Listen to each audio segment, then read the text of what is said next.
Sim, eu já assisti ao anime de O Senhor dos Anéis. Pera, você não tá sabendo disso? Acabou de chegar nos cinemas um anime do universo de O Senhor dos Anéis. É o oficial, inclusive do mesmo universo cinematográfico de Peter Jackson, que dirigiu O Hobbit, a trilogia, é claro, original, e que trouxe agora essa produção japonesa que eu tô com... Peraí, aqui? Isso aqui, que eu recebi, inclusive, na pré-estreia que eu fui ontem na CCXP, na Spoiler Night, para assistir com exclusividade, trazer para vocês a minha opinião. Este anime, este filme de anime de O Senhor dos Anéis é muita coisa junta, unida, para gerar expectativas em mim. Enfim, valeu a pena? Foi tudo o que eu tava esperando, porque se você me acompanha aqui neste canal, sabe que O Senhor dos Anéis é o meu universo favorito da vida. E anime, é claro, é muito importante pra mim, então juntou essas duas coisas, tal como uma fusão, e deu bom. Bora comentar sobre isso, sobre todas as questões que tinha gente falando sobre mudou coisa do universo, enfiou personagem que não existia, já estão forçando a barra. Pera, espera. Vamos comentar com calma aqui. Lembrando, se você quiser apoiar este canal e participar do nosso clube de leitura e outros benefícios a mais, tem botão aqui embaixo de Seja Membro e a partir de menos de R$4 você consegue ajudar este canal, além do programa de apoio do Catarse, catarse.me/Gabi Xavier, para outros benefícios e opções a mais. Vamos lá, gente. Esse anime foi uma produção da Warner, a mesma empresa que detém os direitos da trilogia de O Senhor dos Anéis, da trilogia de O Hobbit, esses filmes que foram dirigidos e ou produzidos por Peter Jackson, que foi um grande nome na cultura pop, é um grande nome, como aquele que trouxe para o mainstream a linguagem do universo de Tolkien. Afinal de contas, ainda são os lançamentos mais famosos a partir de então. Este anime não tem nada a ver com a produção, por exemplo, que está saindo recentemente de Os Anéis de Poder. Este anime, apesar de ter a participação de 2 produtores da trilogia original, teve a direção de um japonês, Kenji Kamiyama, que abraçou este projeto e trouxe todo um novo olhar para uma nova linguagem. Afinal de contas, é uma animação de uma história que se passa 200 anos antes do que a gente vê em O Senhor dos Anéis. Essa é uma história que adapta um apêndice, um pequenino pedaço que aparece ali no final de O Retorno do Rei, que fala da história de Helm Hammerhand, ou Helm Mão de Martelo, um rei famoso de Rohan. Sabe Rohan, que tem bastante destaque em As Duas Torres? Eles pegaram isso justamente porque é uma história que consegue ser desenvolvida independente das outras. Se você conhece o universo do Senhor dos Anéis, mesmo só nos cinemas, você vai pegar diversas referências e isso vai ser muito prazeroso, pelo menos pra mim foi. Mas se você desconhece completamente tudo isso, ainda assim é um filme convidativo para novatos, o que é sempre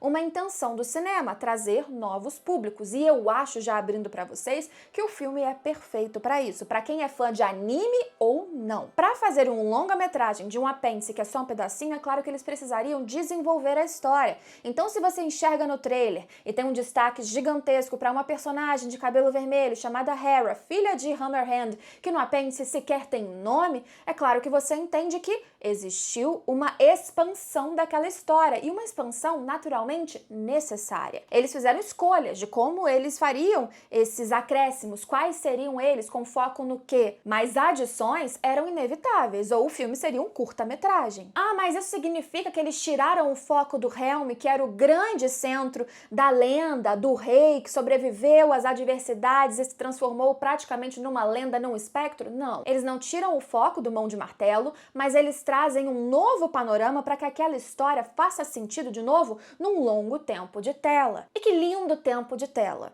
Porque mesmo antes da gente falar de história, o que eu posso trazer para vocês é que eles foram extremamente eficientes em técnica. A ideia deles foi trazer uma animação toda em 2D. Tanto é que eu compartilhei nas minhas redes sociais um vídeo que a Warner mesmo me mandou, em que eles mostram a ilustração feita à mão. Como foi um trabalho dedicado e uma vontade de trazer aqueles cenários tanto iguais, né? Então você tem a mesma estética que já existia, por exemplo, em As Duas Torres, que Rohan, que Edoras são locais que aparecem na animação e eram focados no filme. Tudo muito semelhante, eles respeitaram o imaginário que a cultura pop já tem dessas localizações, mas também trazendo aquele visual mais clássico dos animes, sem o excesso de 3D, que não vamos entrar aqui em quesito de ser bom ou ruim, mas quando a gente fala de uma adaptação de uma história épica, de uma história clássica, me parece fazer sentido que eles tenham privilegiado o traço 2D.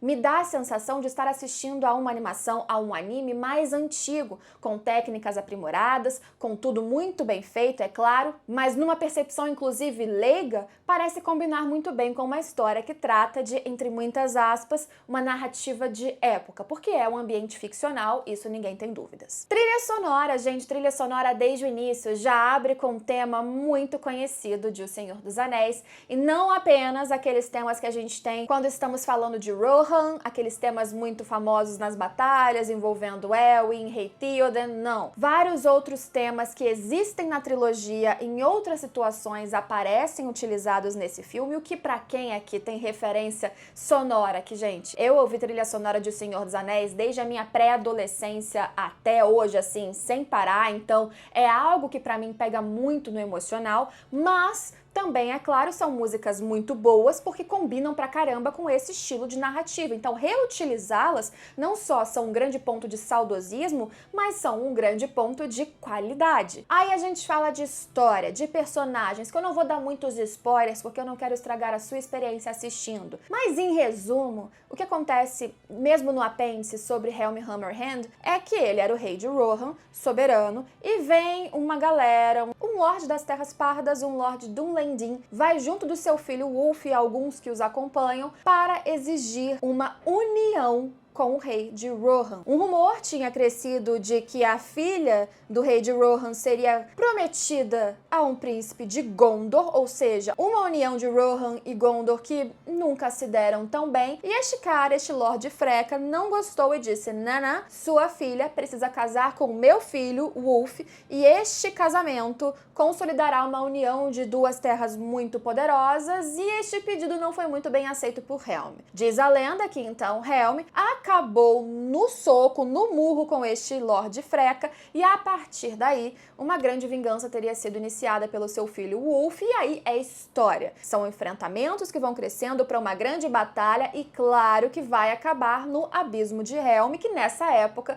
não se chamava assim. O Abismo de Helm é um desfiladeiro que foi usado no filme As Duas Torres como refúgio e forma de defesa da galera quando eles estavam sendo atacados por Uruk-hai, orcs, a força de Isengard. 200 anos depois, quando a gente vê isso na trilogia de O Senhor dos Anéis, ele já se chamava Abismo de Helm. Em A Guerra dos Rohirrim, a gente vai descobrir por que ele ganhou este nome, óbvio, do rei que a gente está acompanhando. O apêndice, portanto, a história que é contada no livro oficial de O Senhor dos Anéis, trata muito de lendas, disse-me-disse, histórias que começam a rodear este rei e fatos que aconteceram durante a batalha que inevitavelmente aconteceria depois desse incidente que eu contei pra vocês. O anime, ele abraça essas lendas e, de certa maneira, ele as justifica. Ele explica como elas surgiram e o que elas significariam e por quê. De forma alguma, esse filme ignora o texto do apêndice, que é uma coisa que muitos estavam assustados. Dessa história, negar o legendário. De ser, como muitos acusam a série Anéis de Poder, algo que nega todo o imaginário oficial, inclusive, ou mesmo popular, que a gente tem de O Senhor dos Anéis ou de Tolkien. E eu digo pra vocês que não acontece isso. Com exceção de liberdades artísticas que, claro, acontecem em qualquer adaptação, especialmente numa dessas que não existe um grande material para ser adaptado, muito pelo contrário, como eu disse, precisa de adições, a história segue muito bem o que a gente esperaria de algo deste universo. Não apenas respeita cenários idênticos ao que a gente já teve numa grande e elogiada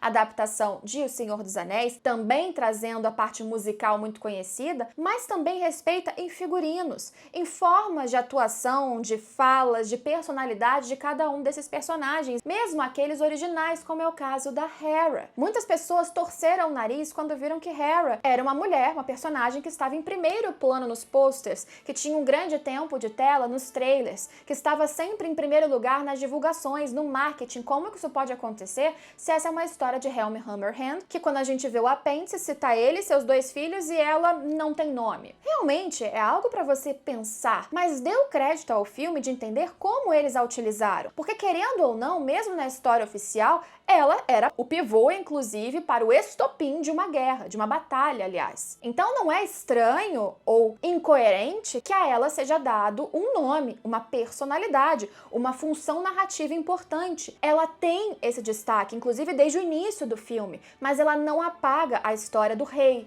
muito pelo contrário. A sua força, imponência, importância e sua lenda segue forte em construção do início ao fim. Mas ela é aquela que, tal como Elwin, ou como inspiração que eles bem falaram em entrevistas, Náusica, que é outra grande personagem pré-estúdio Ghibli no Japão, mulheres que têm força, mas também fragilidade, medos, mas também coragem, fraqueza e determinação, todos os lados normais de um ser humano, construídos numa personalidade, numa nova personagem que é extremamente coerente naquele universo. Ela não é overpower, mentirosa, muito acima do que deveria ser. Ela tem grandes habilidades. Você pode colocar, inclusive, no contexto de que ela é filha de Hammerhand, com algumas, talvez, estratégias a mais de roteiro para que ela se destaque ou fuja de algumas situações um pouco inesperadas? Sem dúvidas, mas isso acontece com qualquer personagem em qualquer história, quando a gente fala, inclusive, ou principalmente, de protagonistas. Não há, na minha opinião, uma ou outra situação que te tire da história porque ela está sobrando, porque ela está destoando do que deveria ser aquela narrativa, muito pelo contrário. Se a gente for olhar essa história, em comparação com As Duas Torres, há diversas semelhanças, não apenas porque eles saem da capital de Edoras e vão para o abismo, que seria chamado depois de o abismo de Helm, e sofrem um cerco e precisam sobreviver às adversidades do inverno, da falta de recursos e tudo mais, precisando de um apoio que não chega. Se a base já é muito semelhante, se eles inserem algumas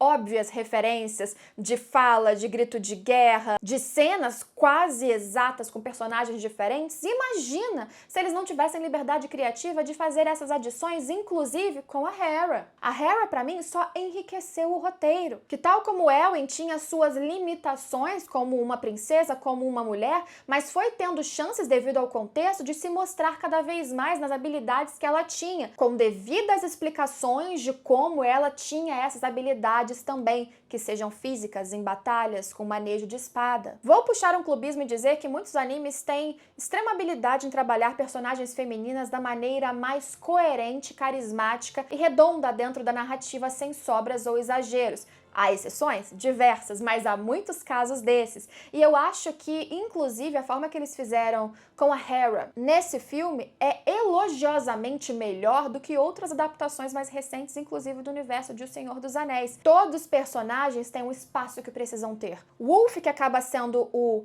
vilão dessa história, com suas passionalidades, com seus problemas, com suas inseguranças e ímpeto de vingança, despertando ódio ou nervoso na gente que seja, ele é bem construído e bem utilizado para o que ele precisa ser. Helm, o rei, ele é um personagem que quando tá em tela, ele tem uma presença inigualável, mesmo seus dois filhos também, que tem menos tempo de tela. É claro que a Hera, o pouco espaço que eles tiveram para mim, um diferente do outro, já tinha uma personalidade que marcou e me fez ter esse apego curto e breve, mas um apego importante com cada um deles. Outros personagens de suporte que aparecem também são igualmente bem trabalhados, mesmo, como eu disse, com o menor tempo de tela. Para mim, foi um filme que entregou tudo o que precisava entregar, traz um frescor pro cinema de Tolkien mais uma vez, do universo de O Senhor dos Anéis. E mais que isso, tá vindo também com dublagem, e por isso eu tive também o prazer de ver um pouco de uma curta entrevista que a Aline Diniz fez na CCXP no palco, junto com 3 dubladores deste filme, os dubladores do Helm, do Wolf e da Hera. E é sensacional entender que mais um pouco do trabalho de Tolkien pode chegar a mais pessoas e agora numa linguagem diferente, porque a animação traz uma nova possibilidade, uma nova visão para este universo que pode atrair ainda mais pessoas. Eu acho que uma coisa ajuda a outra. Por ser Tolkien, algumas pessoas que não são tão fãs de animação talvez agora vejam animes, inclusive, com outros olhos, e alguns que são fãs de animações ou animes, mas não gostam ou não conhecem tanto O Senhor dos Anéis, podem agora olhar para este universo e verem algo muito rico, que tem tantas possibilidades para eles aproveitarem. Para mim, dessa união só vieram bons frutos e, sinceramente, tanto tecnicamente, quanto em roteiro, quanto saudosamente aqui como fã, para mim, A Guerra dos Rohirrim foi um excelente, de verdade, excelente filme. Excelente lançamento, pra mim, aquele que eu tava mais ansiosa pra assistir nesse ano e eu não me arrependi. Ainda verei no cinema mais uma vez, na CCXP eu vi a versão dublada, ainda quero ver também a versão original e seja lá mais quantas vezes, porque pra mim não vai ter limite o quanto eu gostei desse filme de verdade. Antes que você comece, ninguém tá me comprando pra falar isso. Eu gostei e eu vou panfletar esse filme o quanto for, porque pra mim vale muito, muito a pena. Você, fã de Tolkien que tá com medo, vá assistir. Se você não for muito chato, sério, no mínimo você vai ter um bolo de fanservice e um As Duas Torres Revival um pouquinho diferente pra curtir durante algum tempo ali no cinema. Não é uma super obra-prima em roteiro extremamente profundo, é um apêndice curto, bem desenvolvido com acréscimos para um excelente entretenimento audiovisual em animação durante um tempo ali no cinema, o que pra mim, por si só, já é entrega suficiente para ser um filme sensacional. E é isso que foi pra mim, sensacional. Se você ainda vai assistir, comente aqui embaixo quais são as suas expectativas, ou se você já viu, não deixe de comentar aqui o que você acha, discordando de mim ou não, não tem problema, eu quero saber a sua opinião, mas eu espero que meu vídeo também, vai lá, né, sirva um pouquinho para algumas pessoas que estão com preconceitos prévios, deixarem um pouco de lado todos esses pés atrás e tentarem assistir a essa obra com o coração aberto. No final, talvez valha muito a pena. Eu acho que vai valer. Espero vocês em todos os próximos vídeos, então já se inscreva para acompanhar todos os lançamentos e ative o sininho, porque o YouTube tá desativando o sininho aqui, que é uma coisa, uma loucura. Então ative seu sininho e venha sempre que tiver um vídeo novo. Até lá. Tchau, tchau.